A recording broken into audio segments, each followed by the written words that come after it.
This is the Remington Model 12. We're going to take it for a little ride here. And I hope you enjoy.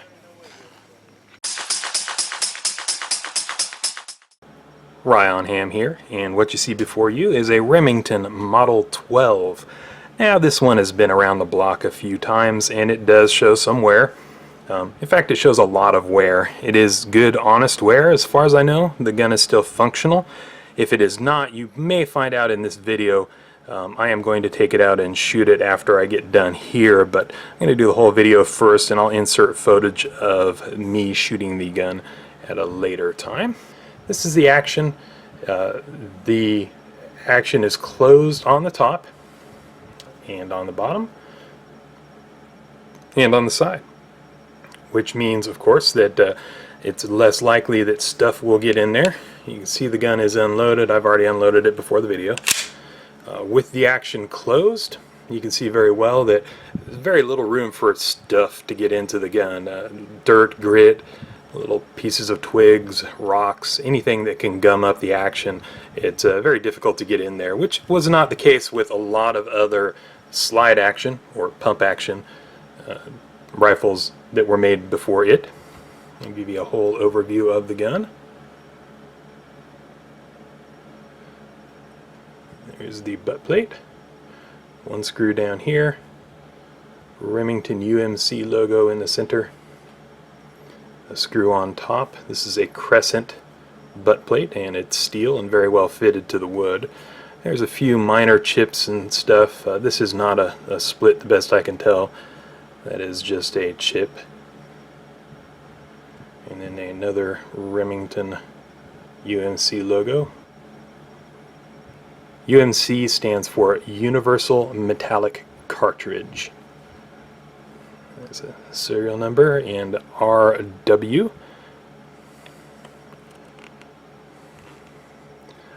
There are two holes drilled back here on the lower receiver for a tang sight, which is not equipped on this gun.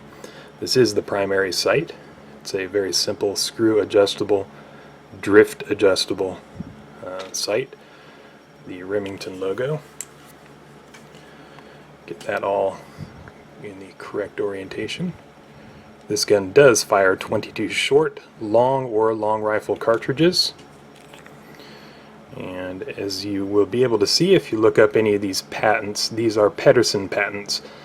This is John Pedersen of the Pedersen device. Also, he developed the Remington Model 51, not the abortive R51 that we've seen recently, but the original model.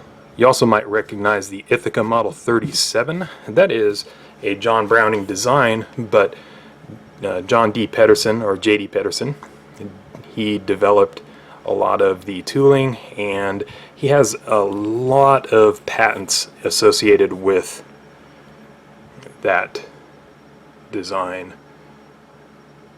XY3, the magazine, as with many of the finer designs, has this little latch system here. See, it pulls down that little nub and that engages in that little notch there. Front sight is drift adjustable, still intact. There's the muzzle. I'm not sure if you could see down inside of there, but not too worried about that. So in order to draw the slide back without pulling the trigger, we've got this little release here. You push down on that and then you can pull the slide back and it opens the action up. There's also a cross bolt safety here. It is currently in the off safe position, and there is a little red tab over there. When you push that forward, it is in the on safe position. Pull the trigger, nothing happens, and in the off safe position, if you pull the trigger, it goes click, but I'm not going to do that because it is an old rimfire and I do not want to be paying for a new firing pin. The way the gun comes apart is you've got this little screw here where you back the screw all the way off. That is meant for a coin. Never put a screwdriver in there, by the way, if you have one of these. Finger tight only. If it does come loose while you're shooting, just check it every magazine or so. Just finger tight only. You back it all the way out, and it's loose now, and you can pull it all the way out. Just understand that there is a little flat spot on let me get it in the right orientation. There's a little flat spot right there that corresponds with a little nub that sticks in from that hole and that retains it. If you can't pull the screw out, then you've got to turn it around until it lines up with that little area there. At that point, you should be able to just pull it apart, and there it goes. So came right apart. We'll examine the lower receiver really quick. You've got the slide release there. When you pull the trigger, see the safety is in the off safe position. When you pull the trigger, the hammer falls, and of course it'll strike the firing pin and cause the gun to go off. Some of the neat features that you don't see on a lot of other takedown guns, there's this little spring, and that is meant to tension the gun so that it doesn't rattle quite as much. And this pin here and this pin over here, my fat fingers here, this pin here and this pin over here, those are meant to align the lower receiver with corresponding holes that are right there and right there. Inside, I'm not going to take the gun completely down. This is a loaner gun. I do not want to break it down and disassemble it completely.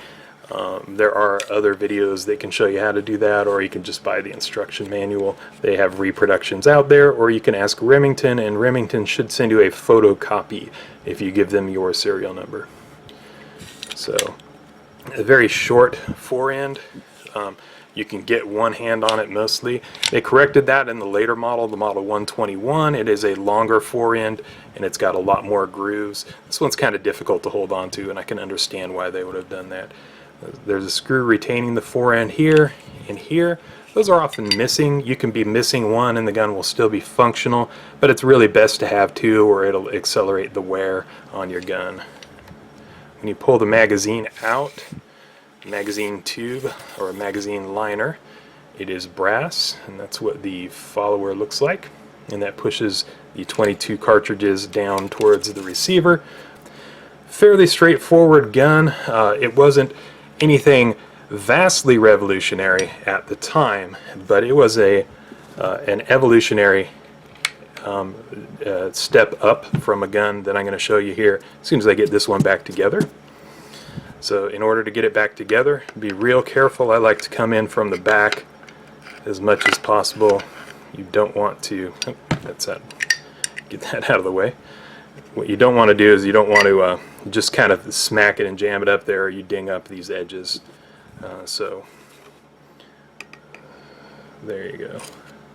Slide that up, and there's a little notch. There's a little notch here that'll fit in with a little groove up here, and eventually, there you go. It's hard to do around the camera. I am clumsy, but I'm not that clumsy. So just screw that all the way back down, and the gun is back together. Function check it again. Don't pull the trigger unless you're shooting the gun on a 22 rimfire, especially one this old, or you might be breaking a part that in some cases might not exist.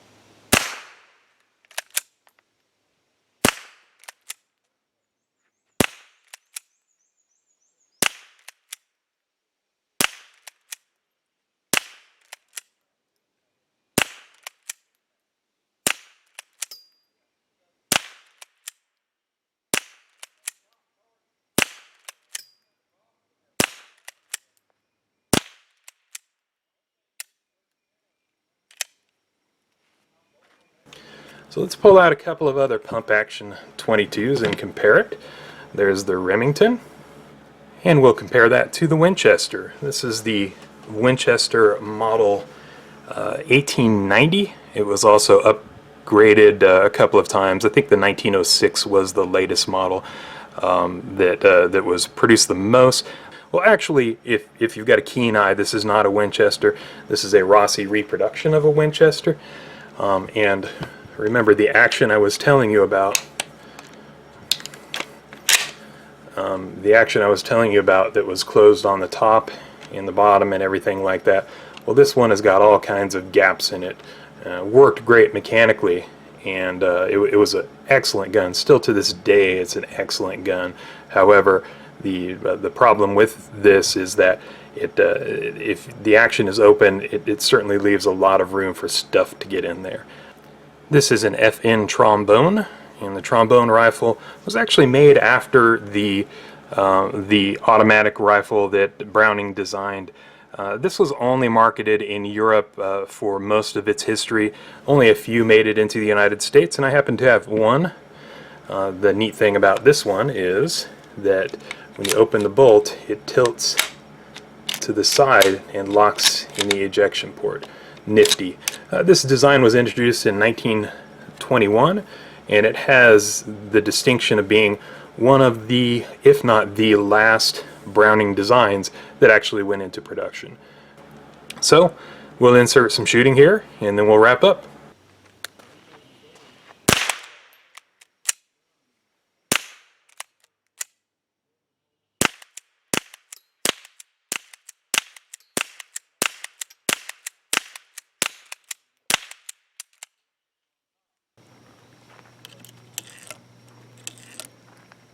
So you're dropping the rim in first so that the bullet is pointing towards the front of the gun, right? Yeah.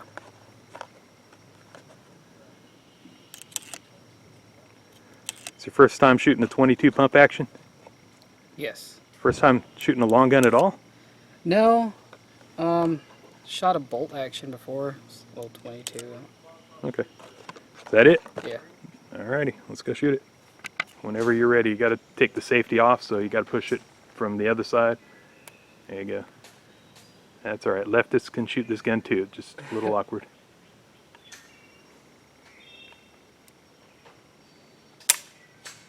Okay, you didn't have a round in the chamber. Go ahead and pump it. Now you do.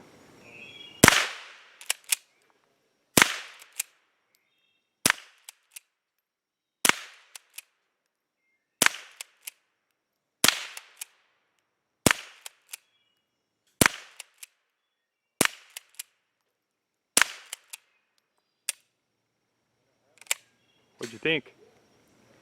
Pretty smooth? Yeah, it's a lot smoother than I thought it'd be. Yeah, that's old. That's like a 100-year-old gun. Well, I've been storing this gun for a friend, and it's really sad to see it go, but I hope you enjoyed this video.